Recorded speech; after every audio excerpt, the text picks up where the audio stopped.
Bom, meus amigos, estamos de volta com o programa Mercado e Ação, o seu programa das terças-feiras com reprise aos sábados pela manhã. Você assiste ao vivo também pela internet ou no seu celular no site www.poatv.net. Hoje vamos receber Guilherme Lessa, consultor especializado em planejamento, estratégia e governança corporativa. Nós vamos discutir muito a questão da segurança das empresas e isso se aplica tanto ao empresário quanto ao executivo que nos assiste. No segundo bloco, nós vamos receber Celso Arruda, consultor, economista, que vai tratar conosco de uma coisa bastante importante e vai afetar substancialmente o sistema de emissão de documentos fiscais. Nota fiscal, vamos assim, por assim dizer. O cupom fiscal que você recebe na loja, nas suas compras, ele vai deixar de ser um documento fiscal, ele vai passar a ser uma nota eletrônica da qual você vai receber uma autenticação. Bom, vamos ver com o especialista detalhes sobre essa transformação. Fique conosco. Estamos de volta, meus amigos, agora recebendo o Guilherme Lessa, bem-vindo ao nosso estúdio, ao Mercado e Ação. O Guilherme, mestre em administração, especialista em gestão empresarial, administrador de empresas com ênfase em análise de sistemas, professor convidado dos MBAs na PUC e na Faculdade de Informática da Unicinos, administração da PUC e Informática da Unicinos, trabalha com governança corporativa, TI, há 25 anos. Isso é um pouco além da maioridade. É um bom tempinho. É um bom tempo. Guilherme também fosse diretor dentro dessas áreas de segurança, na área bancária e na área financeira por mais de 10 anos, né? Isso. Eu acho que talvez a gente pudesse começar explicando o que é a governança corporativa. A governança é um tema que tem crescido muito de importância, né? E basicamente o que a gente pode separar, né, os diversos modelos de gestão. Então existe o planejamento, né, que as empresas em geral fazem seu planejamento, depois eles a partir disso montam uma estratégia, né, e aí saem a perseguir essa estratégia para ver se a empresa sobrevive, né. O que aconteceu foi que o mercado foi se tornando mais complexo e essas decisões então que eram tomadas pelos donos das empresas têm que de alguma forma permear toda a empresa, né? Todas as pessoas, todos os funcionários têm que, de alguma forma, estar alinhado com a estratégia, com o planejamento da empresa. Então, foi se desenvolvendo os modelos de governança exatamente para garantir, né, através de códigos de conduta, de relacionamento, de maneira de atuação da empresa, que a empresa toda tivesse um comportamento harmônico. Então, a gente tem empresas que são mais agressivas em termos comerciais, tem empresas que são mais agressivas no lado de custos. Importante que a empresa esteja alinhada, não uma parte da empresa eventualmente pensando em custos, outra parte eventualmente pensando em ser mais competitiva, em ganhar mercado. Esse alinhamento que é importante. É um entrosamento de todos os setores, todos os segmentos internos da empresa dentro de um objetivo comum, de um objetivo único. Seria por essa linha. O que a governança trouxe também é a questão do relacionamento, como a empresa toma as decisões, né? Porque a gente sabe que existem riscos, né? Existem riscos e existem regulatórios que têm que ser atendidos. Então, a gente faz o planejamento, mas muda, né? O mercado muda, as empresas mudam, pode ter uma tempestade e inunda um pedaço da cidade, uma ponte cai, então as empresas têm que ser capazes de reagir às diversas dificuldades que o mercado impõe, uma concorrência, enfim, cada vez mais difícil isso. Então, a maneira que a empresa reage, como ela se relaciona entre si, com a comunidade, com o mercado, é que a governança procura tratar. A governança, ela prevê reações a ações, ela esquematiza, ela avalia riscos e, assim, estabelece objetivos, metas, ações em cima de cada risco identificado, calculado? Como é que é esse processo? O processo, na verdade, funciona através de um processo mesmo, né? Um processo como um sistema. Então, uma empresa é um sistema fechado. Ela recebe entradas, insumos, processa, faz um processamento e, a partir daí, ela entrega alguma coisa à comunidade. E desse relacionamento, o que a governança tenta tratar é exatamente como reagir a isso.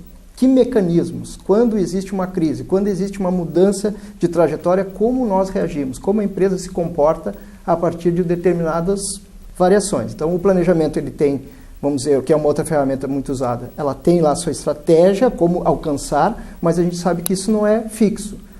Cada vez mais difícil manter uma linha reta para chegar naquele objetivo. Então, o jeito que a empresa reage, o jeito que a empresa se prepara para enfrentar essas diversas dificuldades, pode também ter. Então, isso é risco. Isso aí nós estamos falando de análise de risco. Esses riscos botam em risco, digamos assim, é uma redundância, mas a própria vida da empresa. Exatamente. Então, quanto mais rápido eu reagir, quanto mais rápido eu me reposicionar, eu tenho maior chance de sobrevivência. Imagina se, só para citar um exemplo, vamos supor a Kodak, né? É uma empresa muito baseada nos engenheiros. É uma empresa que a cultura era assim, olha, os engenheiros, de certa forma, dominam a cultura da empresa e como a gente leva a empresa para frente. No momento que houve uma mudança de paradigma e que o filme, a questão fotográfica mudou, né? Não era mais química, era digital, a empresa teve dificuldade em reagir, ela não percebeu essa mudança porque a empresa é muito focada na engenharia. E aí o mercado deixou de ser de engenheiros, passou a ser um mercado digital.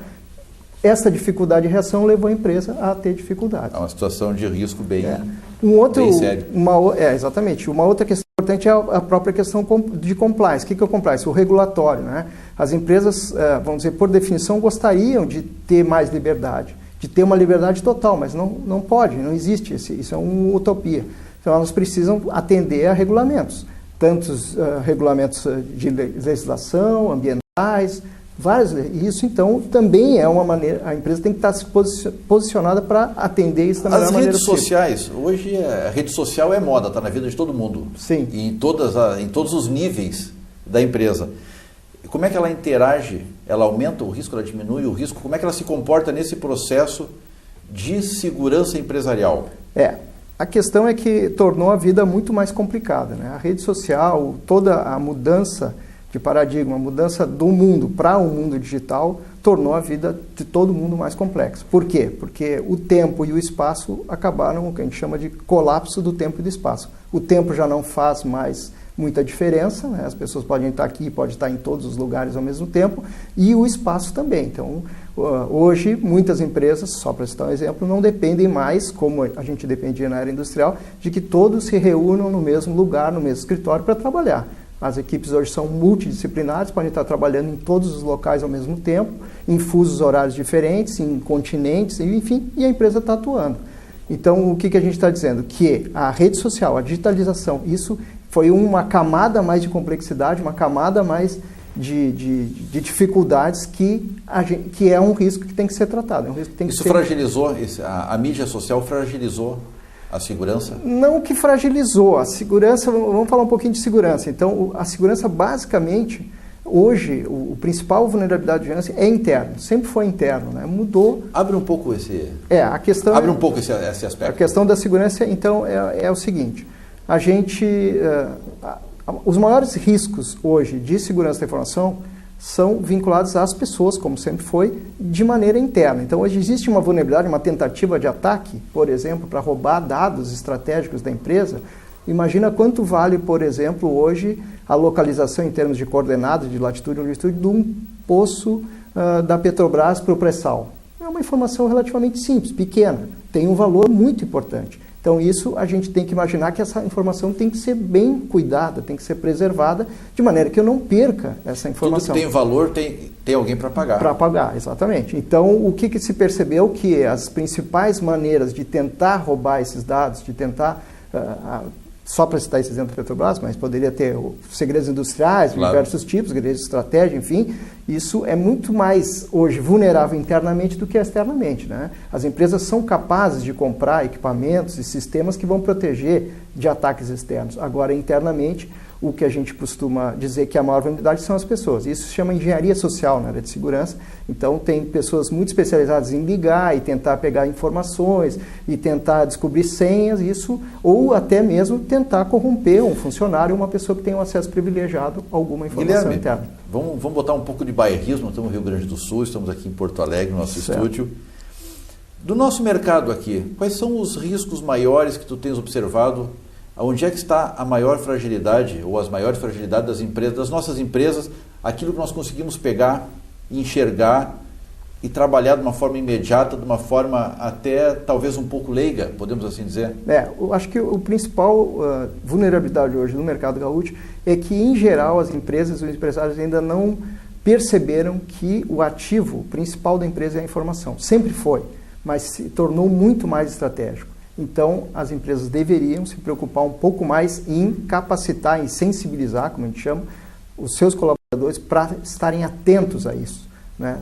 Tem que ser uma preocupação da empresa, olha, essa informação não pode estar disponível para qualquer um. Então, só para citar um exemplo até relativamente curioso, uma vez a gente foi numa empresa e disse, olha, eu tenho um problema aqui na minha sala aqui de diretoria, que parece que tudo que eu falo aqui todo mundo sabe, principalmente questões de salário, benefício, todo mundo sabe. Eu já mandei até investigar aqui a sala, ver se tem um microfone e tal. E aí, quando a gente foi perceber, na verdade, era na área de recursos humanos, para ver, tão simples quanto isso, a pessoa que imprimia os relatórios e para coletar as assinaturas dos executivos que tiveram, deixava esses papéis disponíveis na impressora. Então, mandava imprimir, deixava imprimir na impressora, a próxima pessoa que passasse lá, simplesmente pegava os documentos e chegava. Então, é um pouco disso que a gente considera a maior fragilidade, ter consciência de que as informações têm valor e que elas não podem estar simplesmente à disposição de todos e a qualquer um. Tem que ter esse cuidado.